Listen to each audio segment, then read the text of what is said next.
Kalau kita mau ada di jalan kebenaran, kalau kita mau ada di jalan kekudusan, kita hanya punya satu jalan. Just one way to heaven, to the kingdom of heaven adalah, to the kingdom of God adalah Yesus. Dan nama jalan itu jalan kudus. Amin. Dan firman saja yang bisa menguduskan kita. Mari kita buka satu pola yang mungkin Bapak Ibu sudah dengar. Just to remind, hanya cuma mengingatkan kita. Buka Alkitab kita, saya ingin sampaikan pagi-pagi saya bangun berdoa dan Tuhan ingatkan saya ada dorongan untuk saya sampaikan ini. Karena beberapa minggu lalu saya pernah sampaikan untuk anak-anak di rumah doa saya. Mazmur 37. Kita akan lihat satu pola yang akan menerangkan kepada kita begitu banyak kebenaran yang akan kita terima. Kita akan bacakan di dalam hanya 3 ayat, yaitu ayat 23, 24, dan 25. Ya. Firman Tuhan berkata di dalam Mazmur pasalnya yang ke-37, ayat 23, 24, dan 25. Demikianlah firman Tuhan. Tuhan menetapkan langkah-langkah orang yang hidupnya berkenan kepadanya. Apabila ia jatuh, tidaklah sampai tergeletak, sebab Tuhan menopang tangannya. Dahulu aku muda, sekarang telah menjadi tua, tetapi tidak pernah kulihat orang benar ditinggalkan, atau anak cucunya meminta-minta roti. Amin. Demikianlah firman Tuhan yang berbahagia orang semua percaya firman ini dan siap mengimaninya dalam kehidupan kita day by day. Time berlalu running out, ya, berlalu begitu cepat dan tidak pernah kembali. Tapi hari demi hari kita imani firman ini dalam iman dan juga dalam perilaku kita. Amin. Ada 2 hal yang kita akan belajar hari ini dari 3 ayat ini. Dari kata orang, ini semua pola. Yang pertama ayat 23 dikatakan orang yang hidupnya berkenan kepadanya. Yang kedua ayat 25 cuma 2 kata, orang benar. Sudahkah kita punya pola ini dalam hidup kita? Bukan masalah nanti diberkati. Berkat itu tinggal klik otomatis jadi. Saya lebih suka jadi orang diberkati daripada jadi orang kaya. Artinya begini, kalau diberkati saya itu bisa, walaupun punya masalah, saya kuat menghadapi masalah itu. Itu berkat kekuatan dari Tuhan. Tapi kalau saya punya kekayaan, apakah kekayaan ini menguatkan saya untuk bisa menghadapi hidup ini? Atau saya bunuh diri? Nah, satu saat suami saya bangkrut, suami saya seorang pengusaha, dan utang begitu banyak di bank. Dan kemudian debt collector seringkali datang untuk menagih hutang. Bank telepon, saya di kantor waktu itu masih di Ambon. Tapi saya harus menerima kenyataan karena kebangkrutan itu adalah hasil doa saya. Kenapa? Kadang-kadang kalau suami saya bicara kepada teman-temannya di Jakarta, saya memiliki seorang istri yang agak aneh tapi nyata dan istimewa. Orang suka sekali kalau suaminya diberkati, berhasil. Tapi istri saya mendoakan saya supaya bangkrut ketika saya berhasil. Lalu saya bilang ke suami saya, tapi kan papa tadi bilang kenapa saya doakan begitu? Kenapa saya doakan begitu? Pasti ibu-ibu bingung dan bapak-bapak. Karena saya tidak rela hidup kaya tapi binasa. Dan saya rela hidup miskin tapi saya selamat. Kenapa? Harta seringkali memukau hidup kita. Dan saya katakan kepada Tuhan, porak-porak usaha suamiku ini. Lagi maju-majunya itu, lagi banyaknya motor di garasi, lagi hebat-hebatnya. Porak-porak karena suami saya tidak takut Tuhan. Ketika harta bertambah, hidupnya tidak takut akan Tuhan. Karena itu saya bilang, hancurkan Tuhan, bangkrutkan Tuhan, buat hancur Tuhan. Maka doa orang benar besar kuasanya, maka bangkrutkan suami saya dengan utang yang begitu banyak. Kemudian saya mulai takut, karena takut suami masuk penjara atau bisa bayar utang dah. Lalu saya berdoa, Lalu saya dapat satu ayat, itu unforgettable sekali, tidak pernah saya lupakan, dan itu menjadi lagu dalam beberapa ciptaan lagu saya karena pergumulan, salah satunya di sini. Alkitab berkata dalam kitab Ratapan 3, sekalipun ia mendatangkan susah, ia juga menyayangi, karena tidak dengan rela hati ia menindas dan merisaukan anak-anak manusia. Lalu saya bilang, Tuhan tahu kasihan kita takut, dan Tuhan buat apa? Tuhan membangkitkan lagi usaha saya dengan membangkitkan orang untuk membiayai pembuatan, bikin mobil-mobil tangki. Kami dulu lari ke sini punya mobil tangki. Seperti saya adalah rekanan Pertamina, minyak tanah, bensin, dan akhirnya kami terangkat lagi. Hasil puasa, ketika seorang janda bilang, suamiku sudah mati. Mati itu tidak harus mati secara inna lillahi wa inna ilaihi raji'un. Mati itu bisa saja mati rohani, amin. Janda ini adalah janda seorang nabi. Dia katakan suami saya sudah mati dan meninggalkan hutang begitu banyak di kitab Raja-Raja. Lalu ini nabi ini bilang, ada apa? Kami punya cuma sedikit minum. Ambil semua gentong apa itu tempayan-tempayan sebanyak mungkin kamu bisa, bawa masuk dan siram minyak itu. Dan minyak itu stop ketika tidak ada lagi tempayan. Waktu doa puasa saya dapatkan firman itu, saya pikir apa itu? Ada minyak apa? Ternyata jadi rekanan Pertamina untuk minyak tanah dan bensin. Dan punya mobil-mobil tangki ada dulu di Hamil. Saudara, kita jangan takut miskin hanya karena kita harus menolak Yesus. Menolak Yesus itu bukan berarti saya menyangkal dia dan KTP saya berganti, bukan.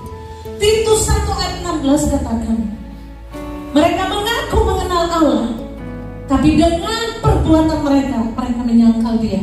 Mereka keji, mereka durhaka, dan tidak ada seorang pun yang sanggup berbuat baik.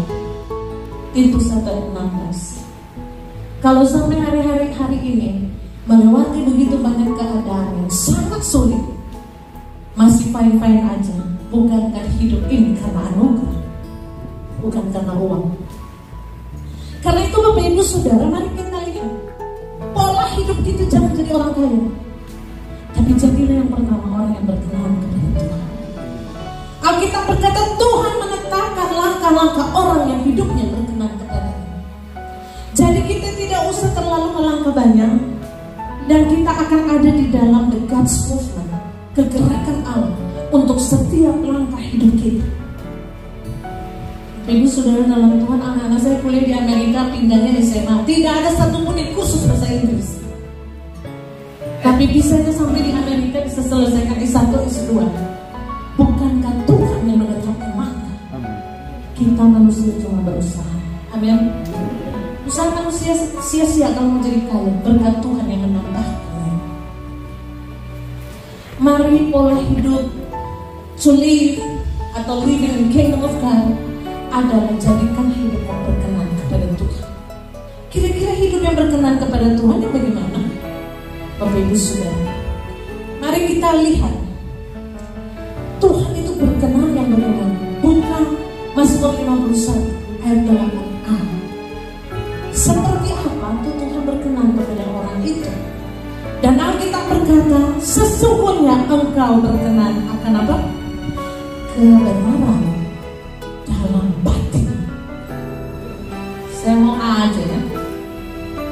Jadi Tuhan berkenan itu kebenaran. Kalau hidup kekristenan kita, tapi di dalam itu adalah sarang penyamun yang ada hanya hal-hal yang jahat, hal-hal yang tidak baik di hati kita, Tuhan tidak berkenan. Bahkan di dalam kitab Mazmur dikatakan, kalau ada niat jahat di dalam hatimu, Tuhan tidak menjawab doa. Jadi Bapak Ibu Saudara dalam Tuhan, sesuatu yang sulit tapi gampang-gampang, tapi sulit dilakukan. Firman Tuhan dengan jelas katakan, yang seperti apa Tuhan berkenan? Tuhan hanya berkenan kepada kebenaran yang ada di dalam diri. Kebenaran itu bukan apa, tapi kebenaran itu siapa? Kepada Yesus Christ in Jesus, in me, inside me, di dalam. Amin. Itu makanya Bapak Ibu Saudara, biar kita berteologi dengan berbagai tingkatan teologi. Saya juga termasuk kuliah teologi, tapi saya pikir teologi tidak menyelamatkan. Ilmu tidak menyelamatkan. Akan datang semuanya ilmu nubuat, semuanya hilang. Yang tinggal hanya orang yang melakukan firman Allah. Kekasih-kekasih Tuhan. Dan orang yang melakukan firman Allah disebut apa? Orang yang mengasihi Allah. Di dalam 1 Korintus 13 maksudnya ayat 13. Tinggal 3 hal ini. Iman, pengharapan, dan kasih. The greatest of all, yang paling besar dari semua itu, hanya bersumber dari kebenaran di dalam batin kita, yaitu kasih. Kasihilah Tuhan Allahmu dengan segenap hatimu, jiwamu, kekuatanmu, dan kasihilah sesamamu manusia seperti dirimu sendiri. Amin. Hanya itu yang tinggal.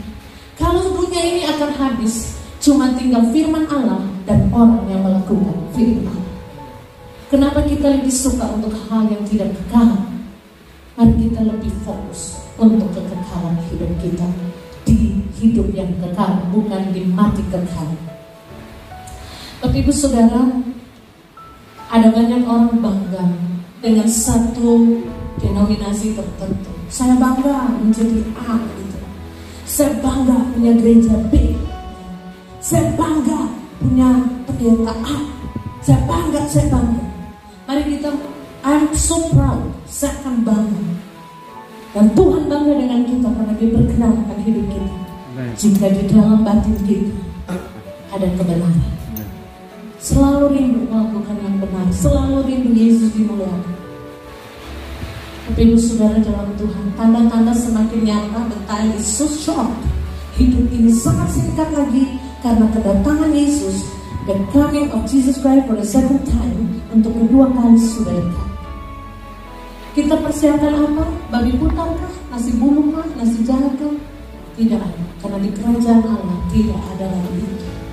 Tidak ada kawin mengawini, pesta pora, dan juga tidak ada makan-makan selain hanya bersama anak domba Allah. The Lamb of God is Jesus Christ. Semeja dengan Dia, bersama dengan Dia. Tidak bawa apa-apa. Saudara dalam Tuhan, Mazmur 51 ayat 18. Apalagi yang Tuhan berkenan selain kebenaran dalam diri kita? Sebab Engkau tidak berkenan kepada korban sembelihan. Hari ini hari Idul Adha. Di mana-mana orang sedang berkorban. Ada beli sapi sekian ton dengan harga sekian ratus juta. Ya Bapak Ibu Saudara, mereka berkorban karena agama. Mari kita lihat. Di firman Tuhan berkata di dalam kitab Mazmur 51 ayat 18, sebab Engkau tidak berkenan kepada korban sembelihan. Sekiranya Engkau persembahkan korban bakaran, Engkau tidak menyukainya. Tapi yang berkenan bagaimana ya? Ayat 19, korban sembelihan kepada Allah ialah apa? Jiwa yang hancur, hati yang patah dan remuk, tidak kau pandang hina ya Allah. Karena ayat 21, ayat 21, karena engkau atau maka engkau akan berkenan kepada korban yang benar. Korban yang benar adalah jiwa berdosa kita menangis kepada Allah sebagai sebuah cerita persembahan dosa. Mohon ampun Tuhan, saya ingin kebenaran terus ada dalam batinku. Dan dengan hati yang hancur, bukan karena paksaan, bukan karena yang ikut-ikutan, bukan, tapi betul-betul menyadari saya orang berdosa. Saya siapa? Kalau bukan karena Tuhan, siapa saya ini? Sudah kasih dalam Tuhan. Saya waktu jadi pengungsi itu saya rasa terhina sekali hidup saya. Karena orang yang perlu dan tolong. Saya kadang berjalan, orang tanya, siapa kamu nih? Oh maaf kami pengungsi. Oh pengungsi. Cuma begitu. Nah orang tongsi, maaf. Sehat. Tapi daftar kita ke anak di SD, anak yang sekarang sudah jadi dokter dan pengusaha, kepala sekolah bilang, kamu terima ya, kamu terima. Ngomong ini kan pengungsi bisa bayar satu orang 50.000. Dan ini dalam hati ibu perumah kita bisa bayar. Mau bersombongnya enggak diampun saudara. Coba kalau ada kerusuhan, coba mau bersombong juga tidak ada guna. Tidak ada kebenaran dalam batin. Amin. Kita tidak bisa ibu butuh. Dan dulu kita tidak tahu kata butuh itu. Maksudnya betul. Betul. Bisa bayar 100 ribu. Saudara Tuhan. Bisa bu. Nah kan, Bapak Ibu Saudara. Tapi kalau saya waktu ikuti anak saya wisuda S2 di Amerika, di Washington, dan namanya dibaca Joshua Billy Lopati. Air mata saya menetes. 3,5 juta ada arti itu waktu mengungsi naik Hercules gak ada arti. Bisa bayar 100 ribu mon, ya ada arti. Tuhan hapus semua. Amin. Karena kemuliaan ada ketika kebenaran di dalam batin untuk kemuliaan Tuhan. Anak-anak saya juga melayani Tuhan di Amerika, Bapak. Tuhan satu-satu gereja punya otot jemput-jemput orang datang di gereja dari teman-teman mahasiswa yang tidak punya mobil. Jadi usher, jadi supir, main gitar di depan, WL di depan, menghambakan diri bagi Tuhan. Amin. Itulah orang yang mengikuti apa? Jejak Tuhan. Amin. Dan suka sekali saya lagu itu, Pak Nelly, Ibu Rohani, kita suka sekali. Memang awalnya kita bisa bilang kadang ku tak mengerti. Amin. Jalan-jalanmu Tuhan, Tuhan sama mau ambil ke ini apa? Mau pilih ini jadi pengungsi ini. Kita gak mengerti. Ajarku memahami. Amin. Semua yang kau ingini. Makanya Bapak Ibu Saudara, untuk saya dengar itu saya, Tuhan baik sekali. Hidup bukan karena uang, hidup karena Tuhan. Karena itu Bapak Ibu Saudara, siapakah kita ini? Ya kalau saya bilang, karena saya dulu rambutnya kan keriting. Ini kan berkat-berkat semua. So hitam keriting, berdosa nih. Itu kita ya. Kita gak bilang orang Halmahera, itu gak diundang lagi. Cuma yang putih di dalam hidup saya itu cuma gigi. Minyak kayu putih kan pasir putih di kota Ambon itu bagus sekali. Nah ini semuanya ada yang bisa. Tapi ketika di dalam Tuhan semuanya termetamorfosis. Amin. Ya. Dari kepompong yang geli itu, yang cuma tinggal di dalam kayak kapas-kapas begitu di bawah daun, tidak ada artinya. Kadang orang ambil daunnya yang bagus di atas, buang. Tapi dia tetap diam di sini. Dia mengalami metamorfosis. Satu saat dia berubah jadi ulat dan kemudian jadi kupu-kupu dengan sayap-sayap yang terbang di sana kemari dalam kemuliaan Tuhan. Amin. Karena itu Bapak Ibu, mari hati yang patah dan hancur itu yang Tuhan berkenan. Ketika kita mau hidup dalam kebenaran tapi tidak pernah minta ampun dari Tuhan, Daud itu jatuh dalam dosa persinahan yang sangat dalam. Sudah dosa itu pasal berlapis. Sudah bunuh Uria lagi. Si masuk Uria dengan sengaja untuk mati di perang. Ambil lagi istrinya. Dan untuk karena dia ingin istrinya. Ada begitu banyak hal terjadi dalam hidup ini. Persinahan bukan cuma masalah persinahan jasmani. Persinahan rohani akan meninggalkan Tuhan dan memuja hal yang lain lebih daripada Tuhan itu bersin. Mari kita betul-betul melihat hidup ini di hadapan Tuhan. Amin Bapak Ibu. Ayat 21, engkau akan berkenan kepada korban yang benar. Saya kalau mau sumbang di gereja, tapi kalau sumbang untuk tujuan orang puji saya, itu korban gak benar. Saya jadi pelayan Tuhan, saya khotbah. Yang dibuat orang pada saat KKR di Talaut. Banyak sekali orang. Tapi untuk apa saya berdiri situ? Sebelum saya naik ke mimbar itu, Tuhan beri teman-teman. Kalau supaya orang kenal saya dan orang tahu siapa saya, lebih baik saya nggak usah datang di situ. Itu bukan memberi diri untuk korban dalam pelayanan saya. Saya mau memberi persembahan di kantor. Tapi kalau saya cuma beri persembahan supaya orang tahu tadi ini datang kasih berapa, nggak ada gunanya. Itu bukan persembahan pengorbanan yang benar. korban yang benar adalah hati yang hancur, remuk, patah, hanya karena saya tahu saya orang berdosa yang sudah diselamatkan dan dibenarkan di dalam Yesus. Itu korban yang benar. Orang-orang yang berkenan kepada Tuhan karena sudah dibenarkan di dalam Yesus, maka disebut di dalam ayat 37 adalah orang benar. Bapak Ibu, sejarah Alkitab dari Kejadian sampai Wahyu, orang pertama yang ditulis Alkitab menjadi orang benar siapa? Bukan Kejadian 6, Nuh. Di dalam Kejadian 6 Alkitab berkata ada zaman di mana Nuh hidup dan orang hidup dengan keadaan yang tidak biasa, dan Nuh tidak membiasakan diri dengan keadaan itu, tapi dia berbeda. Ayat 9 Alkitab berkata dari Kejadian 6, inilah riwayat Nuh. Nuh adalah seorang yang benar dan tidak bercela di antara orang-orang sesamanya, dan Nuh itu hidup bergaul dengan Allah. Ibu saudara, kalau saya lihat orang benar tapi bergaul dengan cuma narkoba, dengan perempuan-perempuan nakal, dengan minuman keras, dengan kehidupan dunia yang sangat-sangat menghancurkan ini, sekalipun KTP-nya Kristen, dia bukan orang benar. Sekalipun rajin masuk gereja, sekalipun dia banyak memberi persembahan. Satu saat ada seorang bapak meninggal di Tondano, seorang pejabat dan penuh dengan transformasi. Wih, orang banyak sekali. Saya dengar cerita dari seorang pendeta.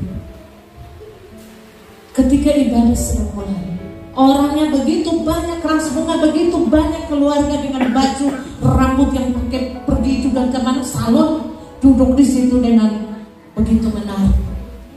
Pendeta sedang berkhotbah. Tiba-tiba masuklah seorang ibu. Sambil menangis dia memecahkan suasana pada saat khotbah itu. Tiba-tiba bapak pendeta bilang, ibu-ibu maaf saya lagi khotbah ibu, tolong ibu hormati ini, orang lagi meninggal. Ibu kenapa? Dia maju, bapak pendeta itu, saya ini istri piaraannya dan ini anaknya. Maka bapak pendeta bilang, mari kita bawa almarhum ke pemakaman. Tidak ada lagi khotbah yang bisa menutup itu.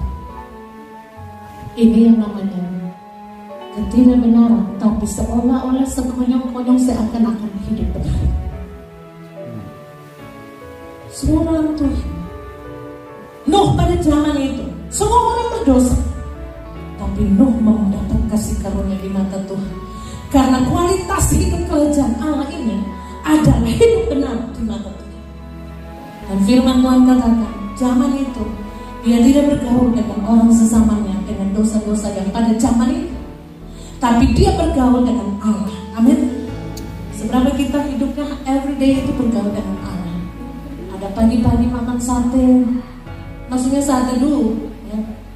Jangan cari tuh rage. Pagi-pagi pada waktu burung-burung cerik-cerik di luar, semua pagi ini. Maka Daud mengatakan kepada kita, aku mau membangunkan apa? Fajar. Seberapa kita di dunia ini fajar kasih bangun sampai sesore belum bangun. Ya. Bergaul dengan Tuhan itu mulai dari awal hari, awal jam. Biar cuma duduk di tempat tidur, renungkan Tuhan. Kalau kita ada di kubur bagaimana? Puji Tuhan kita ada masih hidup. Kemudian Tuhan kita harus bikin apa hari ini? Kita ingin tahu apa yang Tuhan mau. Itu harus kita sate namanya, satu depan. Jadi jangan pagi-pagi cuma bicara itu. Dan kita suka sih bermain. Tapi dari sate babi 5. Tapi saat-saat dunia enggak. Kasih besar body, tapi jiwa ramah. Mari kita mau bergaul dengan Tuhan. Belum terlambat, masih hidup kuat. Belum terlambat. Dan firman Tuhan katakan dia hidup benar. Daud memberi kesaksian sepanjang abad hidup ini.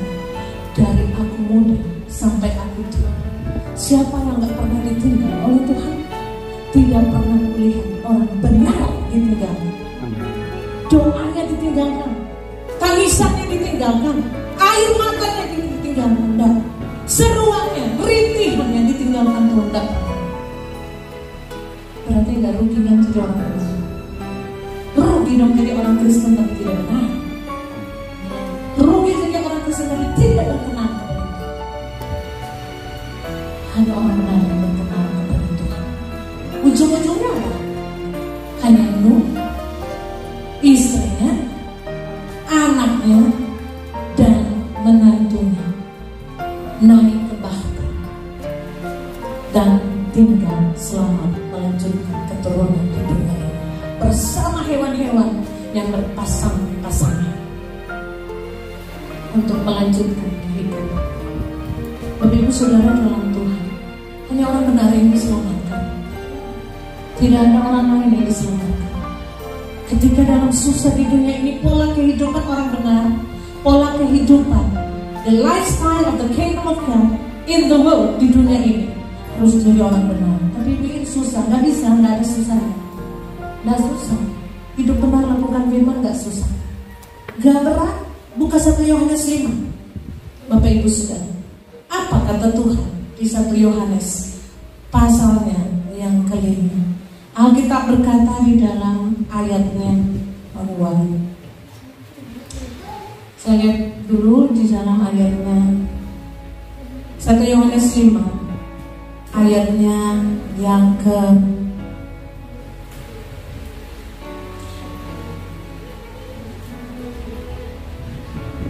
ayatnya yang ketiga, ayatnya yang kedua. Inilah tandanya bahwa kita mengasihi anak-anak Allah, yaitu apabila kita mengasihi Allah serta melakukan perintah-perintahnya. Sebab inilah kasih kepada Allah, yaitu bahwa kita menuruti perintah-perintahnya. Dan Alkitab berkata perintah-perintahnya itu apa? Tidak berat. Yang berat adalah Torah. Hati berat, telinga berat untuk mau melakukan firman, mau mendengarkan firman. Itu Bapak Ibu Saudara dalam Tuhan. Mari be back to Bible. Kembalilah kepada firman Tuhan. Orang benar itu tidak ditinggalkan oleh Tuhan. Dan Alkitab katakan di dalam ayatnya, pasalnya yang ke-37 tadi, Mazmur 37. Di dalam ayat yang ke-30, bentar ya Bapak Ibu Saudara, ayatnya yang ke-25, dan anak cucunya meminta-minta roti. Artinya anak cucunya itu tidak akan dibiarkan mati oleh Tuhan. Bukan soal hurufiah atau harafiah, minta-minta begini, bukan. Tetapi Tuhan maksudkan di sini bahwa tidak pernah Tuhan kasih dia hancur dan mati. Dan Alkitab mengingatkan kita tentang orang benar, Bapak Ibu Saudara. Selain Nuh, orang yang benar, firman Tuhan juga mau katakan kepada kita bagaimana kita menyikapi hidup sebagai orang yang memiliki pola kerajaan Allah. Karena kita harus was-was, harus berjaga-jaga. Karena Alkitab berkata Bapak Ibu Saudara, sedang orang benar aja susah diselamatkan, apalagi orang fasik. Di dalam 1 Petrus 4 ayat 18, orang benar hampir-hampir tidak bisa diselamatkan. Karena itu kita berjaga-jaga terus dengan hidup ini. Karena ada 2 hal yang kita tidak tahu akan datang. Pertama, Yesus datang yang kedua kali, we never knew about it. Dan yang kedua, kapan lonceng kematian datang dalam setiap pribadi hidup kita. Sekalipun kita minta supaya kita panjang umur, lalu kalau tiba-tiba itu datang dan kita tidak siap, kita tidak bisa bilang boleh tunggu sakit. Seperti perumpamaan orang anak yang bijak, anak perempuan yang bijak dan yang tidak bijak, yang bodoh. Sudah ada lampu, sudah ada minyak, tapi ada yang ada lampu, minyak habis. Maka ketika mempelai itu datang, yang punya lampu dan minyak langsung diteriak, mempelai datang. Mereka semua bangun, mereka masuk bersama mempelai. Yang minyak katakan, minta sedikit. Bisa. Maka pintu ditutup dan mereka meraung-raung, merintih-rintih, menangis-nangis, bahwa ojo banting tidak bisa. Itulah kalau hal itu datang, kita tidak bisa menahan, dan itu akan terjadi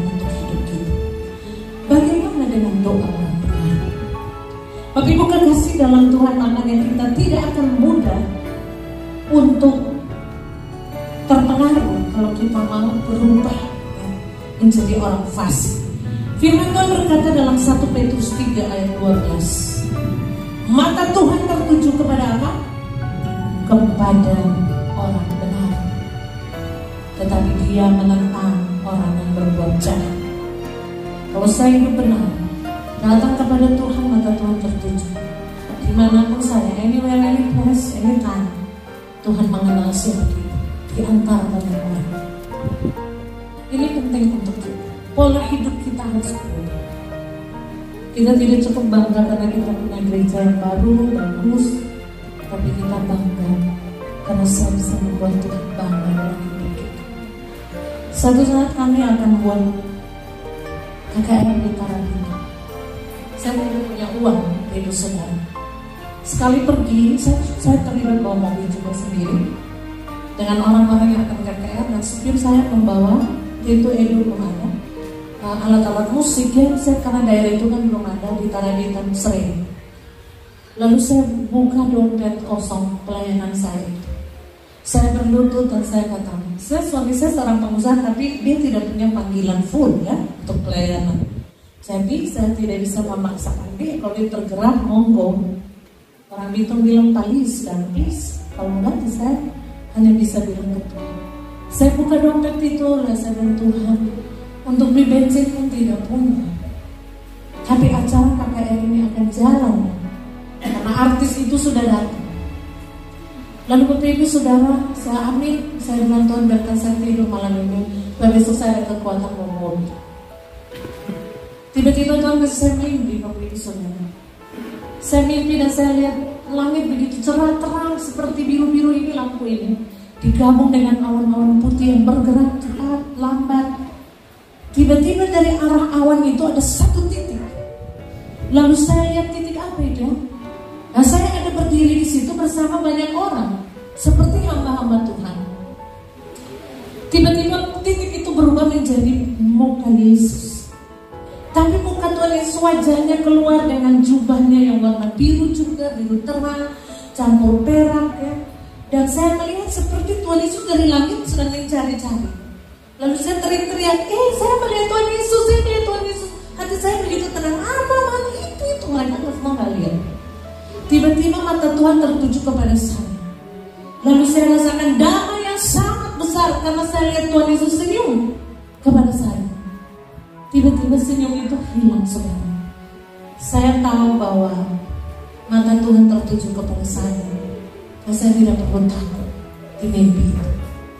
Ada begitu banyak pelayanan membuat beban yang berat. Tapi kalau pelayanan sebagai orang benar, Tuhan tidak tinggalkan. Ada begitu hamba Tuhan jemaat mengalami banyak pergumulan. Ingat, mata Tuhan tertuju kepada orang benar. Ini perlu menjadi prinsip hidup, the principle of your life. Kemudian Alkitab berkata waktu kita berdoa, kita datang dan berlari kepada Tuhan.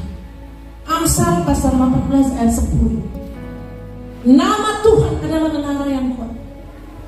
Bukan kesanalah orang Kristen berlari dan diselamatkan. Bukan kesanalah orang Protestan berlari, orang Pantekosta berlari, orang karismatik berlari lalu diselamatkan. Bukan kesanalah manusia berlari, bukan kesanalah orang benar berlari dan diselamatkan.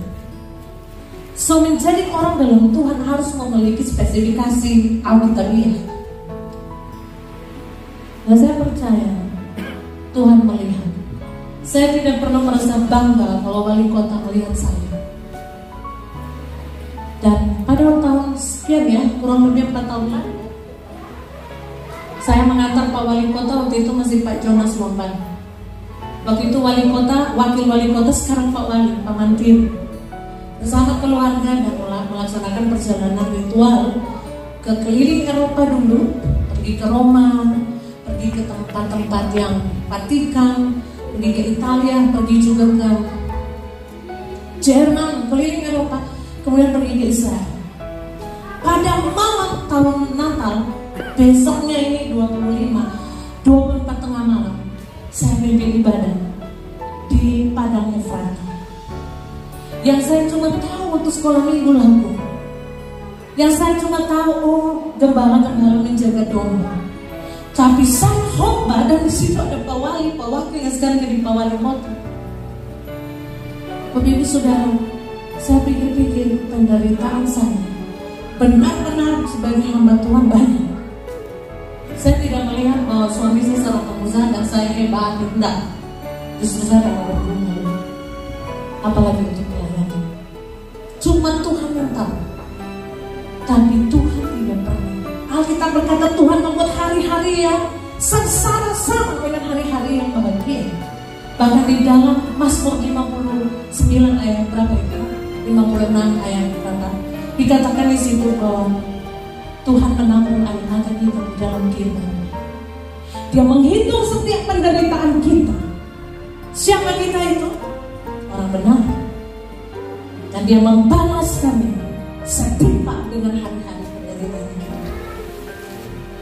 Kekasih Tuhan.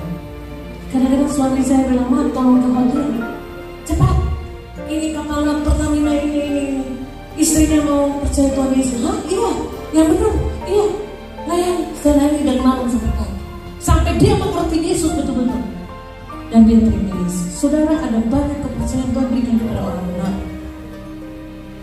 Kalau cuma kepercayaan duniawi ini, siapa yang mau puji kita?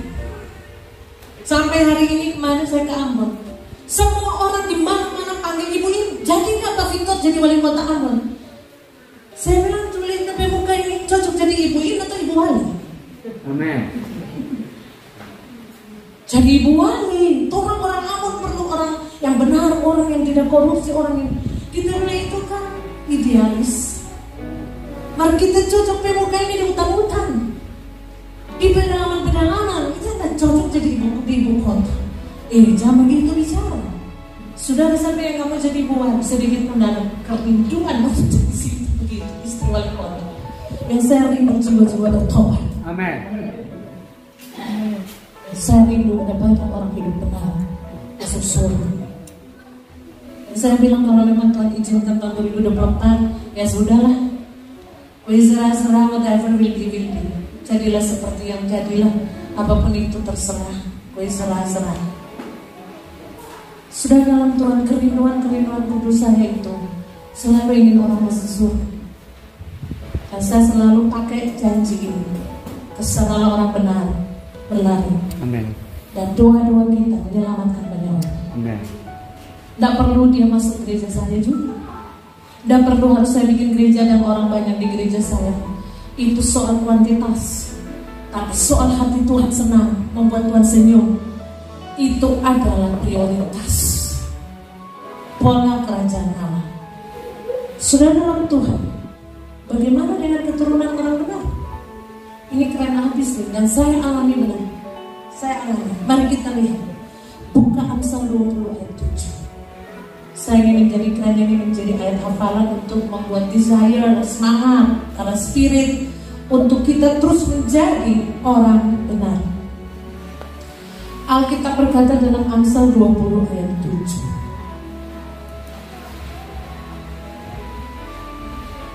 Orang benar yang bersih kelakuannya, keturunannya apa?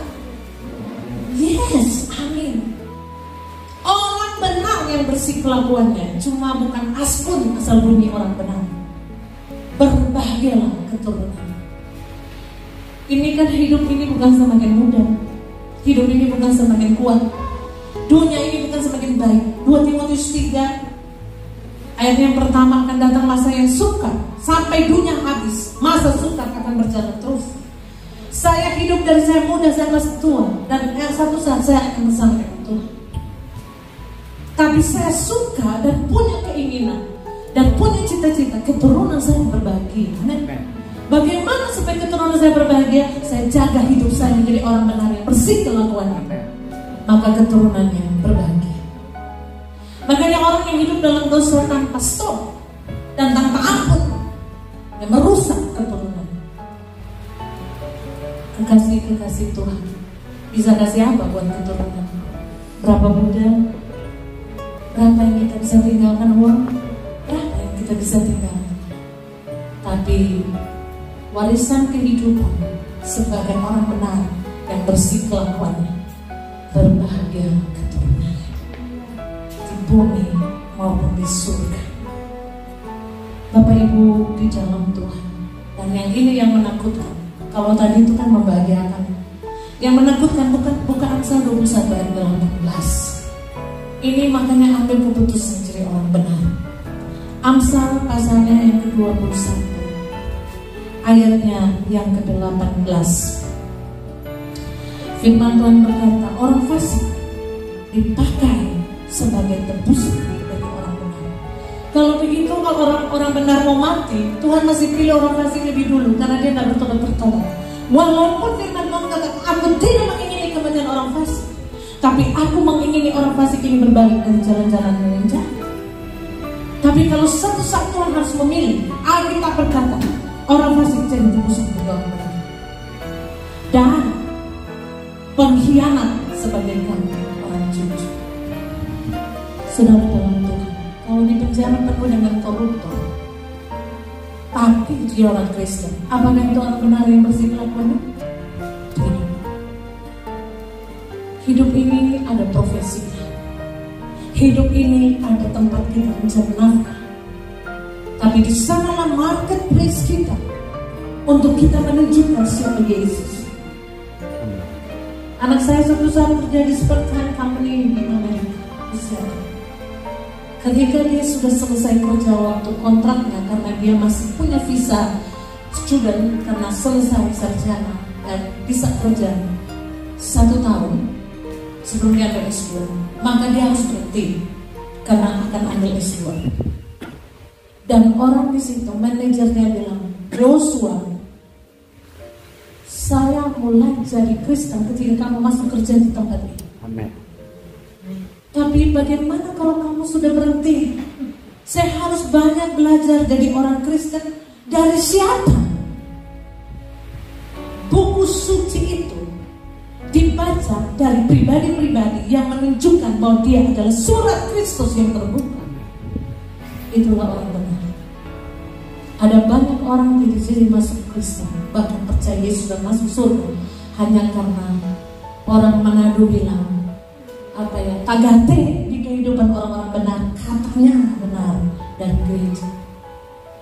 Saya baca satu buku Mahatma Gandhi. Dia tertarik dengan ajaran kasih dari Yesus. Lalu dia pergi ke gereja. Gereja itu banyak orang bule, mungkin di India. Pada waktu di depan, orang katakan, Tuhan, tempat Anda bukan di sini. Tempat Anda di situ, di pura. Lalu dia bilang, tidak, izinkan saya masuk karena saya tertarik dengan ajaran Kristen, ajaran kasih. Bukan, jangan di sini, Anda di sana. Saudara, saat itu Mahatma Gandhi kecewa karena dia ingin mendengar ajaran kasih itu. Bukankah kalau dia tahu itu kasih itu bukan ajaran, tapi God is love, Allah itu kasih, pasti dia sesuatu. Tapi akhirnya dia bilang, saya tidak bisa masuk ke rumah itu karena saya ingin cuma bukan agama, saya ingin menerima ajaran kasih. Spurgeon katakan, gereja, penginjil besar katakan, gereja ini adalah rumah sakit bagi pendosa. Jangan kita alergi dengan orang berdosa, lalu kita katakan, aduh Tuhan, nana berkeluar penjara nana, gereja lain juga. Kasihan tuh anak-anak kecil di sini banyak, karena yang perkosa tuh anak di sini. Padahal dia itu sudah bertobat di penjara. Saya banyak melayani di penjara. Dan ketika mereka asimilasi, mereka kasih tahu saya, Uin, kamu masuk gereja aja, boleh. Padahal kan ibu tahu bertobat di penjara ini. Kalau di penjara ini tuh bertobat orang yang terima untuk bertobat di mana nih? Karena terus sudah hukum toh. Kita bilang bertobat jauh bersiap-siap masuk surga. Kalau boleh nanti kita bilang supaya kalau boleh ada satu organisasi khusus untuk kalian yang keluar dari penjara. Makanya Bapak Ibu Saudara, saya akhirnya punya kerjasama dengan Kumham untuk menandatangani orang-orang yang dikurangi, tapi itu masa hukumannya untuk penjara perempuan. Kekasih-kekasih Tuhan, surga itu adalah bukan tempat orang baik, tapi surga adalah tempat orang berdosa yang sudah benar. Kalau cuma orang baik, surganya beda. Saya mau bikin kebaikan supaya saya masuk surga. Oh, lebih beda, maaf, tempat surga. Tempat surga ini surga orang berdosa dan orang lain berdosa. Karena orang percaya Yesus adalah kebenaran, orang jadi orang benar. Dosa-dosa kita 1 Petrus 2:24 katakan sudah ditanggung di dalam tubuhnya di kayu salib, dan sudah dipakukan, dan saya tidak berdosa lagi. 1 Petrus 3:18 katakan dia mati satu kali untuk segala dosa kita. Supaya apa? Supaya dia membawa kita kepada Allah. Dia yang benar untuk orang yang tidak benar. Dia yang dibunuh dalam keadaannya sebagai manusia, mati untuk kita. Siapa yang bisa membenarkan orang berdosa? Markus 2 ayat 10 kata, supaya kamu tahu, supaya ibu ini tahu, anak penginjil tahu, supaya semua jemaat tahu, di dunia ini anak manusia berdosa mengampuni dosa. Dari orang berdosa jadi orang benar hanya pakai jimat. Markus 2 ayat 10.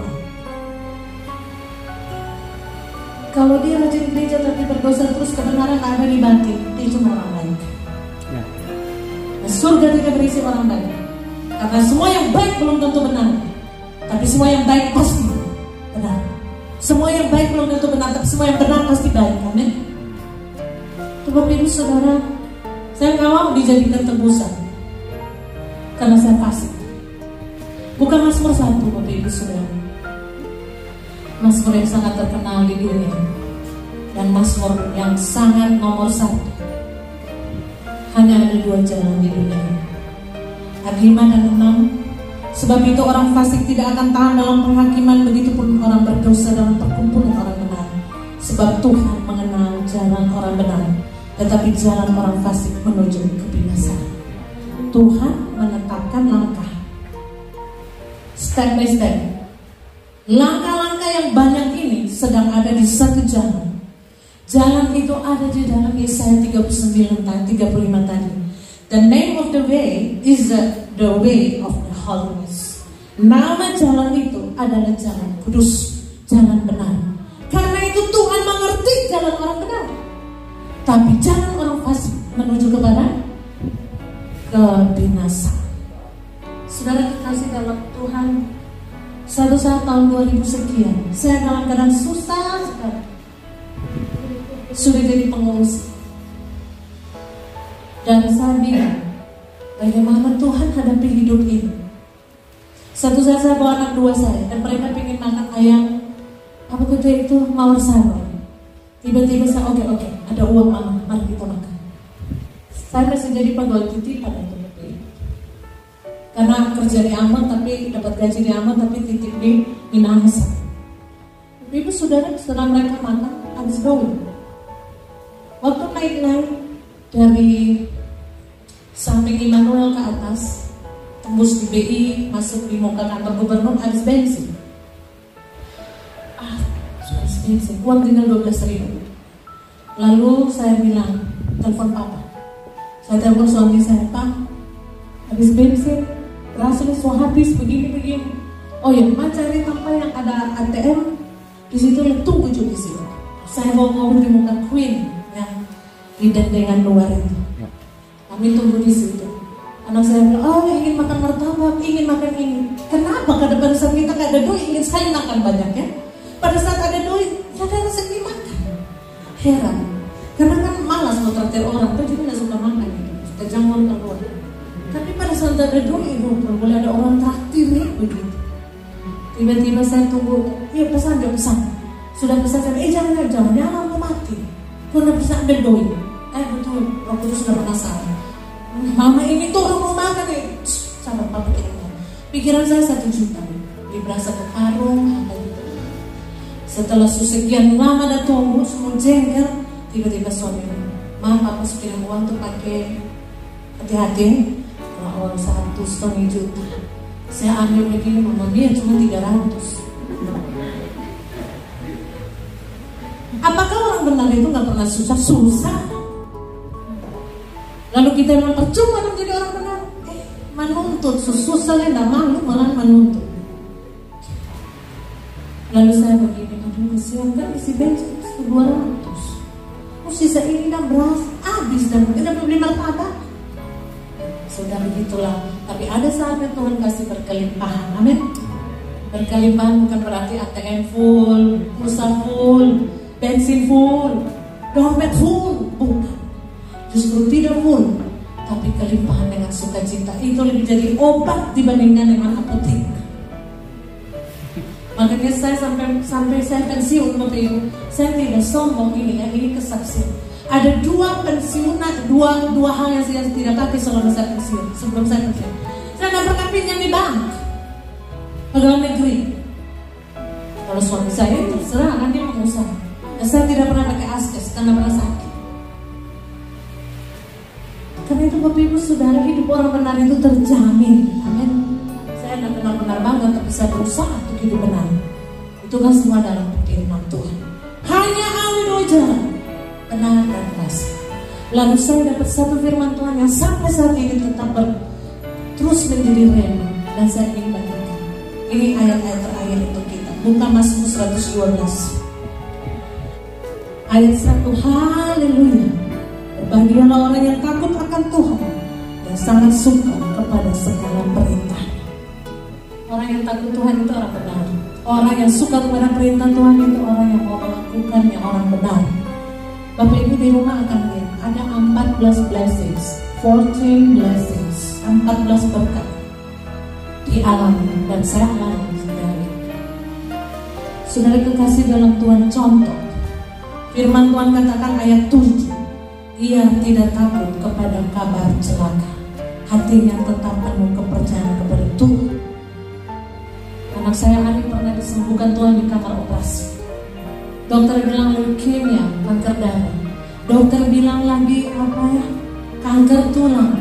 Dokter bilang rematik yang membawa kepada kelumpuhan. Tapi dari paha sampai di pinggul semua kiri kanan penuh nanah.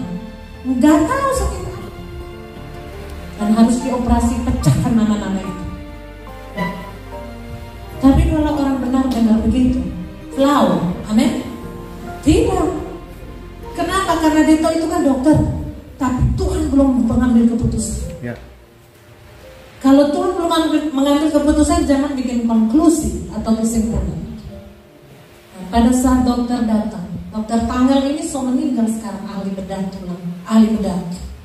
Lalu dia siapkan anak saya sudah diinfus, sudah dari malam.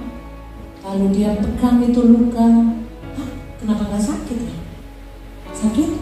Ya dok, sedikit. Saya bilang dok sebentar mau operasikan, seperti suami saya sebentar.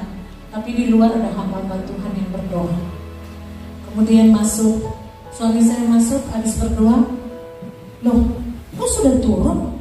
Loh, ini nggak perlu operasi, ini sudah sembuh ini yang namanya mujizat.